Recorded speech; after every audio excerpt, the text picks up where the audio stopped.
what I'm going to rip down the fourth wall here. What the hell is going on with you two? What's going on? This is the Gamer Buff. It's a weekly rundown of gamer news. I'm Jefferson Karps with the Gamer Buff, Dove Larson. What's going on, Dove? Not much. How you doing, Karps? I'm doing good. Listen, let me ask you this. Hitman debuted with their new target, Conor McGregor. They had 150,000 plus players at launch. I want to know, were you among them? Did you go kill Conor McGregor? Well, I have it downloaded. I have it ready to rock. I have not killed him yet. Oh! Sorry. The Dove had some electrical work this week, so I didn't have is. power for a day, so I'm a little behind in my games. Dove, 150,000 online players at launch for the new Conor McGregor target for Hitman. It's an amazing game. They got to keep adding to it, and I can't wait to see what they do next with Hitman. They're focused on two other projects, but I love how they're still giving Hitman a lot of love. Right, so IO Interactive, they're working on Project 007. They keep updating Hitman. They're doing great. They're independent. They don't have a single goddamn shareholder, and they're killing it in a time where gaming, the world of gaming, is a really scary, troubling place where people are, and we'll talk plenty about it, people are shutting down, people are going out of business, people are losing jobs. It's such a shame in what should be such a fun world.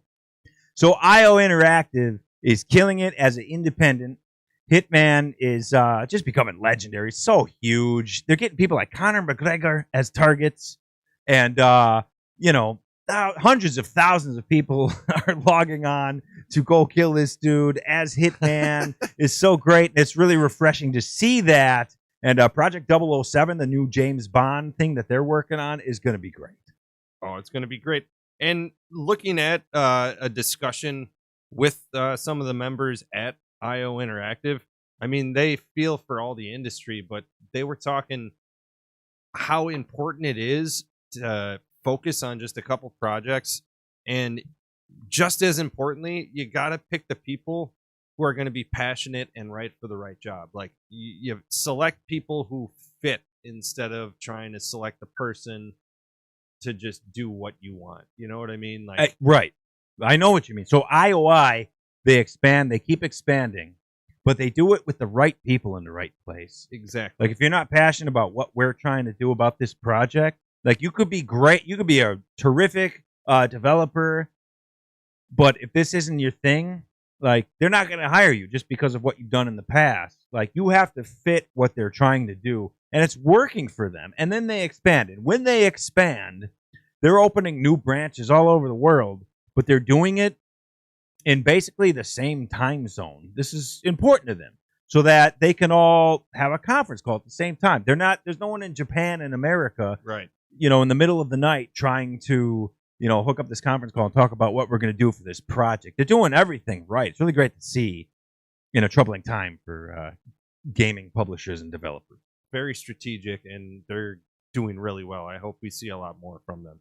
Right, so the Hitman update crushed it. Conor McGregor, if you haven't played it yet, Dove, go there and play it. Go get Conor McGregor. This is huge. Hitman, IO Interactive. Now, on to the bad news stuff. A lot of delays, a lot of closures. First off, Avowed, the release date.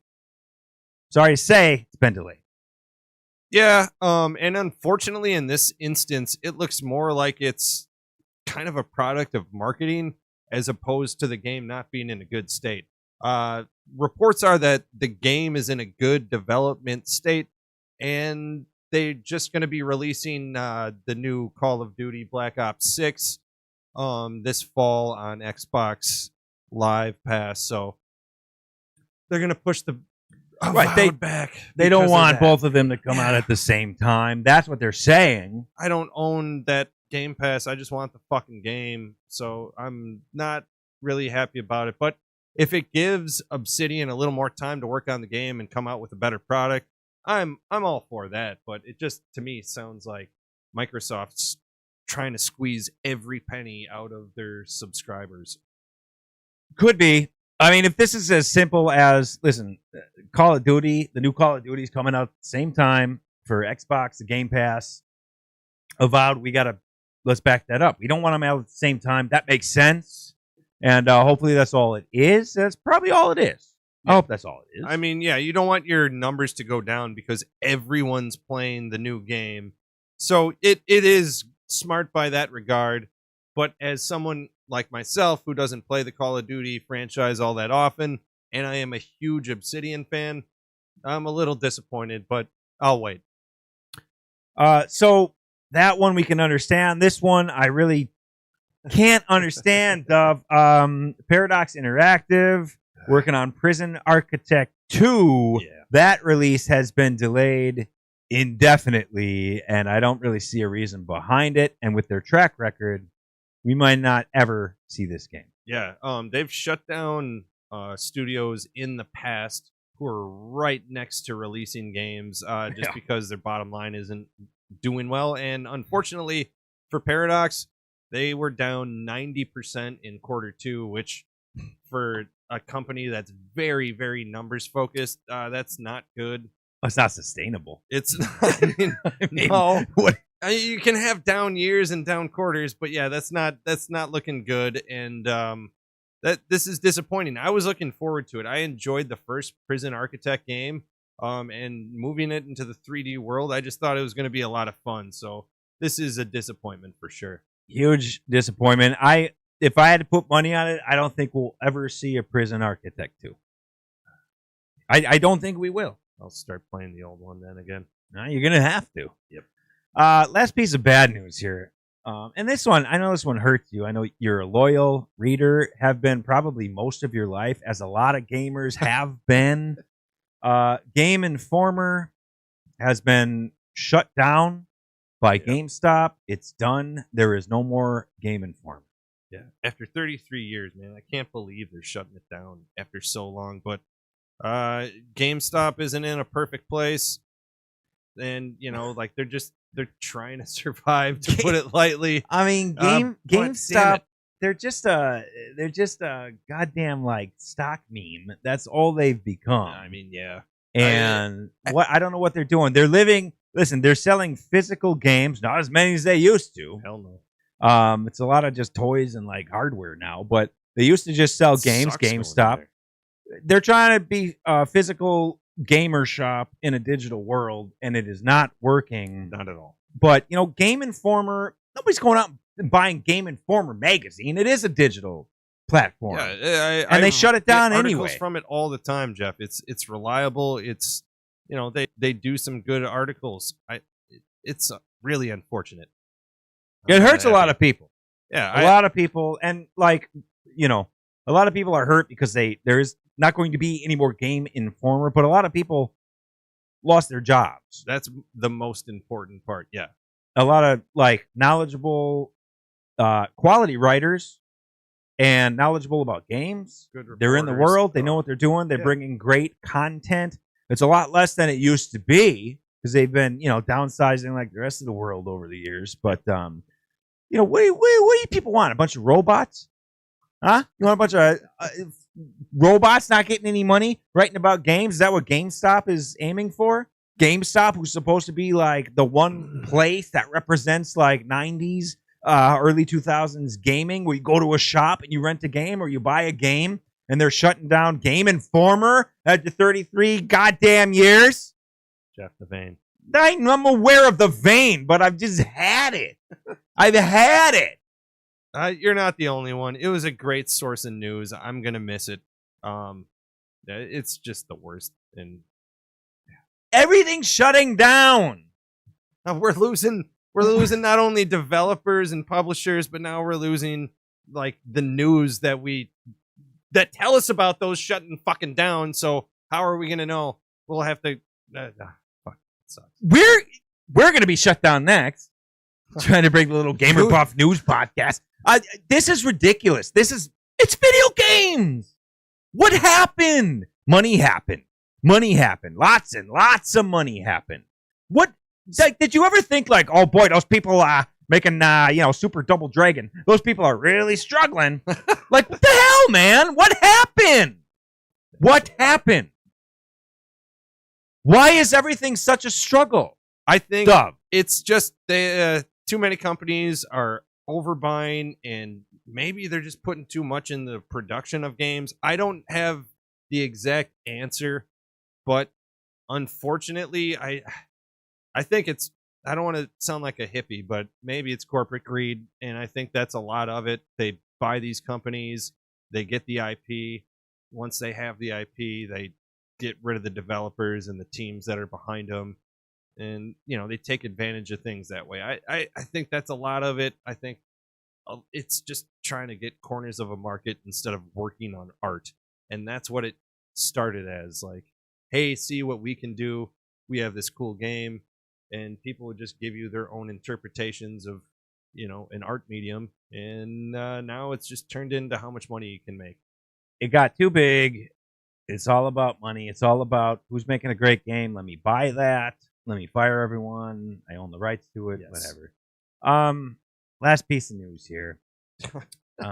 It is about a release, but it's not about a delay, and it's not about anybody shutting down or going out of business. Rockstar Games. Grand Theft Auto GTA 6. Yes. They dropped a release update. Yeah. And luckily it's intact. It's going to be fall of 2025. People were worried with the SAG after strike, but for some reason Take-Two is exempt. Even the representatives from SAG actually came out and said that any people who signed a contract initially are exempt right now, and anyone who's still working on it can. Yeah, basically they're saying don't sign a new contract. Right, but right now Rockstar Games is exempt. They don't like Take-Two. No. Right? But anyone working on this, let's just specifically GTA 6, they don't have to worry about anything. So this game's going to get made. It's going to get released. Yeah. That's all for the better. I don't think I'm going to survive till GTA 7 at this fucking rate. I mean, it's been over a decade since the last one. Has it been that long? I think 2011, 2012. Oh my God. I got to double check that. He's looking at his fantasy baseball team. He's not even paying attention. I mean, of the year. Good thing we're gonna have it. It's coming regardless. I'm sure there's gonna be something else that's gonna screw it up on the way. But for now, hey, it's only a year away. Are you a Grand Theft Auto guy? I've played every single Grand Theft Auto there was. Okay. Everyone. Even like the one where they go over like. Yeah, it's a great game. It's just open world. You're stealing cars. You're killing people. It's a great, great thing they got going. Even the original retro gamers, man. I mean, the original Grand Theft Auto is a lot of fun. It's top down. You're a tiny little speck of a guy, and you go around stealing cars, shooting stuff, getting in chases. Hey guys, just a little house cleaning here. The last Grand Theft Auto, 2013. 2013. I hope your mic's on. I think so. I can hear myself. It's last really disorienting. Last Grand Theft Auto. Thank you, Jim. Thanks, Jim. 2013. He's the gamer buff. Dove Larson. Dove's Digital Deep Dive. Dove's Indie Spotlights. The Gamer Buff Podcast. It's all on Two Hats and a Beard on YouTube. And I want to mention quick before we get out of here. You have a great video coming out on Monday. What's the plan? We're talking the best sellers from every single PlayStation console and every single Xbox console. Yep. That's out on Monday. Nobody's doing that, you guys. Go watch it. Go love it. You want to talk about it just for a second? Oh, hell yeah, man. I just want to say real quick, I wanted to include everyone, but Nintendo, they bundled too many games, especially with their early consoles, so it was really hard to get like their top sellers or their best sellers. Well, everybody had a Mario. You bought a Nintendo, you bought Mario Brothers. Yep, and the Super Mario World with Super Nintendo. So it was just like, let's just focus on Xbox and PlayStation. And a couple of them really blew me away. And I think there's a lot of surprise going on. I'll give you the first one for free. I'll take it. PlayStation 1. What do you think? Take a guess. You played some PS1. PS1. What's the game with the God damn it, Jeff. Her son. Twisted Metal. Oh my god, I love that game. It was not number one. What? Should have been. It's Gran Turismo. Gran Turismo. The original Gran Turismo was the best seller. Best selling game on PlayStation. More of that. You get PlayStation 2, 3, 4, 5. You get every Xbox console. It's out Monday. It's confusing. It's out Monday. He's Dove Larson, the Gamer Buff. This has been the Gamer Buff Podcast. We'll do it again in a week. Thank you guys for watching. Appreciate it. Thank you. Have a good day, night. I blew it again. We just stopped. Would you cut it? Cut it. Jeff was saying cut it. Cut it. Jeff, Please cut it, please. Don't hit that button. Fill it up. I hit that button with the red dot. Just don't hit anything. Let the beard walk. Right, I know. Would you cut the video, please? Oh, God, sorry, no. Cut the video.